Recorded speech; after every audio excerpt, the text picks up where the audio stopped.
So we got an engine going out for a teardown inspection. They managed to nick the prop on something while it was turning, and it's repair to the prop and to the amount that the engine needs a teardown inspection. And thankfully it's only a couple hundred hours out from the overhaul, so it's not a huge loss. But I ran into this problem where we ordered a crate to ship it, and there's nothing inside to put the engine on, and you can't just throw an engine loose in here, strap it to a couple tires inside the crate. That's not really the acceptable way to do it. Instead, we need to build a stand that looks something like this. So I'm going to show you a quick way to do that. So it's pretty easy to build one of these. All you need is a piece of, 4 by I don't know how wide this is, whatever. It's a piece of plywood I had lying around. Piece of 2 by 4, a couple of them even better. Had those lying around as well. And this will make a perfect way to hold that engine in place inside the crate. Since your engine, and my engine in this case is a Lycoming, it makes it a lot easier for me because all I got to do is pull the flywheel off and line up the holes. But Lycoming, real easy.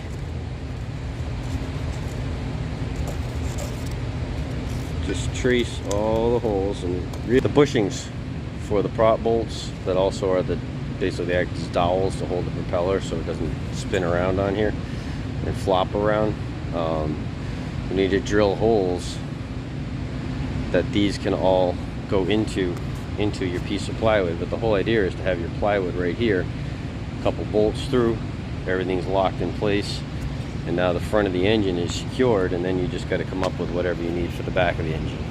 So in this case, those bolts, this is, I don't even know, it's probably like 3/4 of an inch, 5/8, I don't know, somewhere in that range. This is one that I'm sure I've used for door lock installation. That caused a nice fit on all those prop bolts, just like I need. And of course it's just a matter of drilling your holes. Middle. And if that works out too slow for you, a 13/16 spade bit is also the perfect size.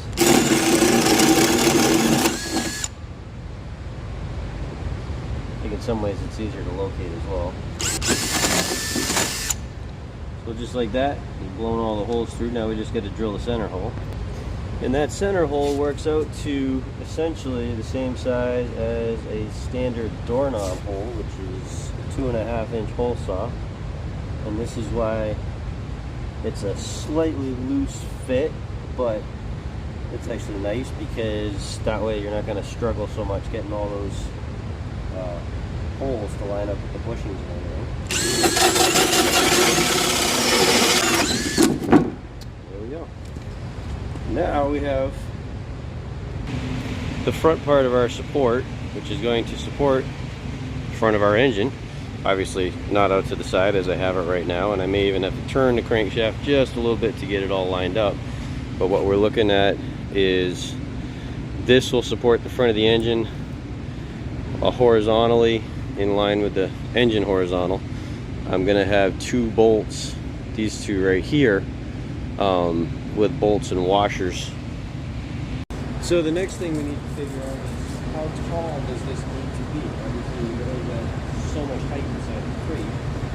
So what we got to look at now is figure the height from the bottom of the hole. That's easier. And look at the bottom of the engine, what being done. Mine, in this case, has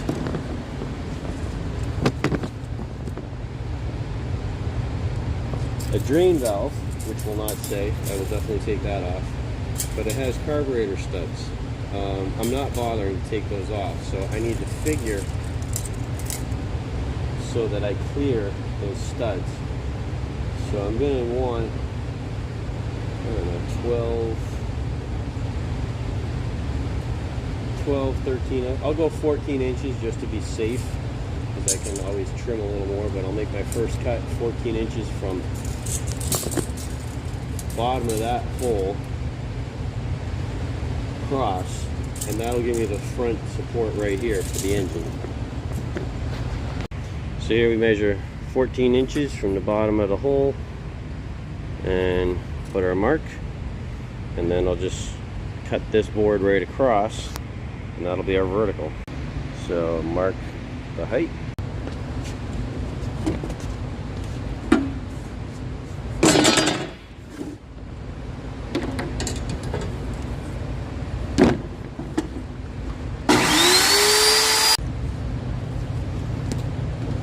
So luckily this 2x4 is like exactly the right length, so we're going to be putting it right here at the very front of what is going to be our base to give this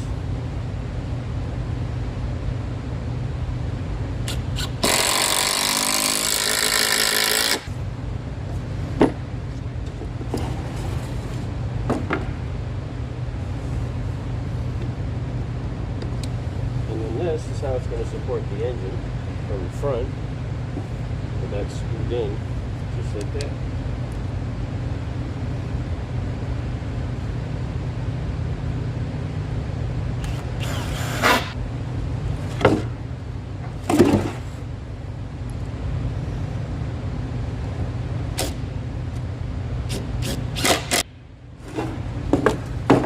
Run a couple more screws across the front.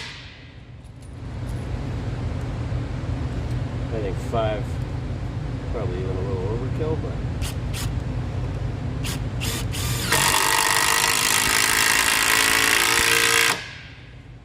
a couple screws are way cheaper than how to replace part of the engine, like the crankcase or crankshaft, because it's failed. But now, this is going to sit in the crate like so.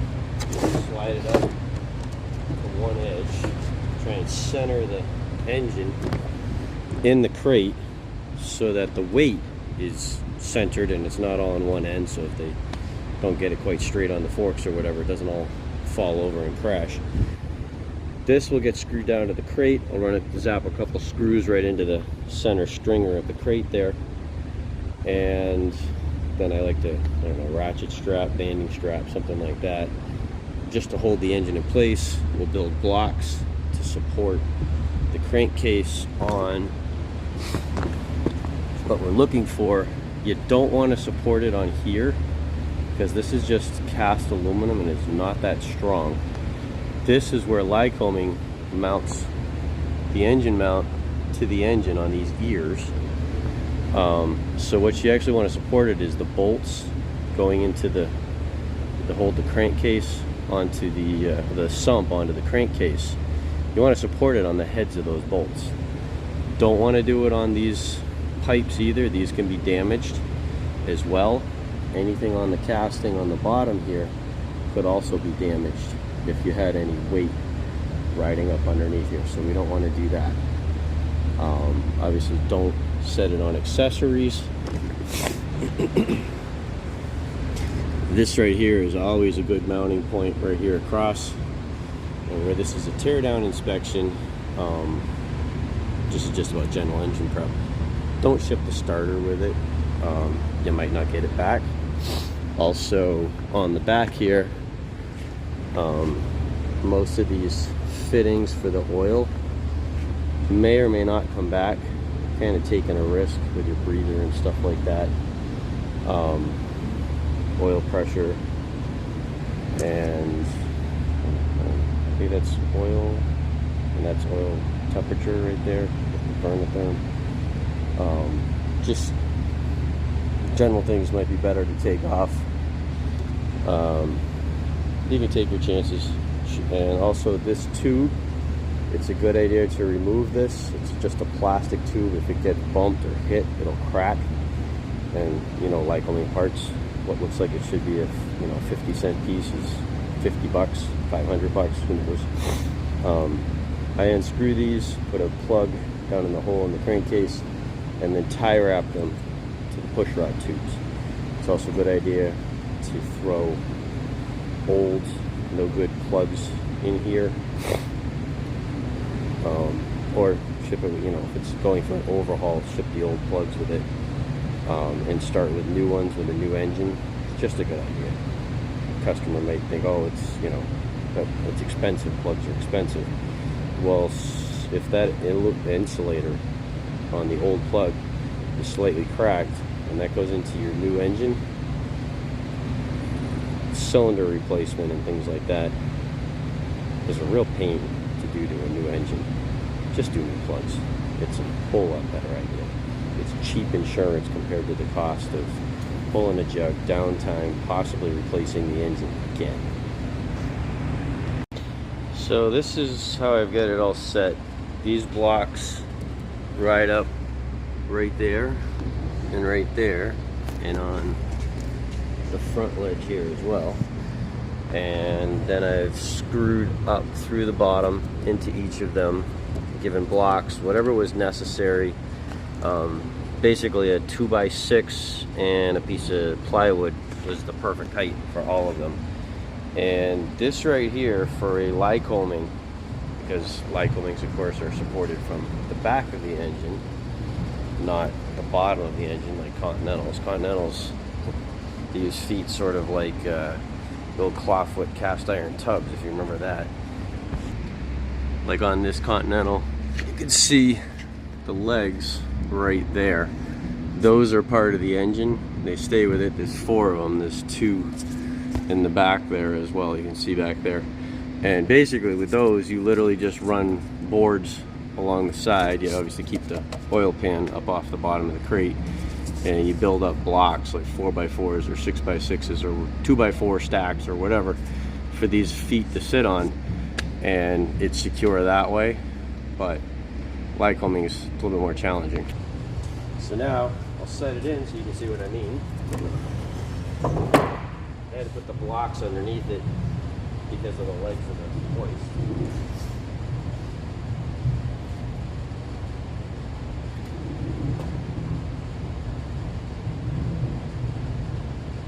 I've also screwed this brace down to the pallet, so it's not going anywhere.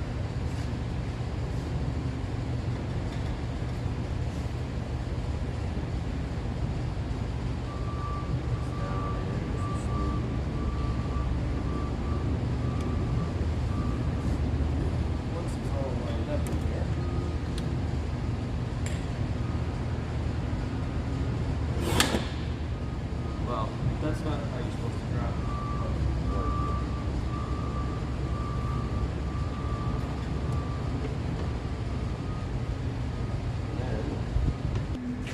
it. Sitting on the corner blocks, got that front ledge also supported, and then this sort of awkward overhang that's on the front of every Lycoming because of the alternator and the starter being underneath there, which is a better design if you ask me. And crankshaft is securely anchored in the hole, and like I said, a couple bolts, and this isn't going anywhere. Throw the crate on top of it. You've even got room if you are sending out your components for oil cooler getting flushed, starter, new whatever, all kinds of room around here. But as you can see, nothing's going to hit in the back or anywhere else. And now I just got to plug up the holes, spark plug holes, things like that, and this will be ready to go.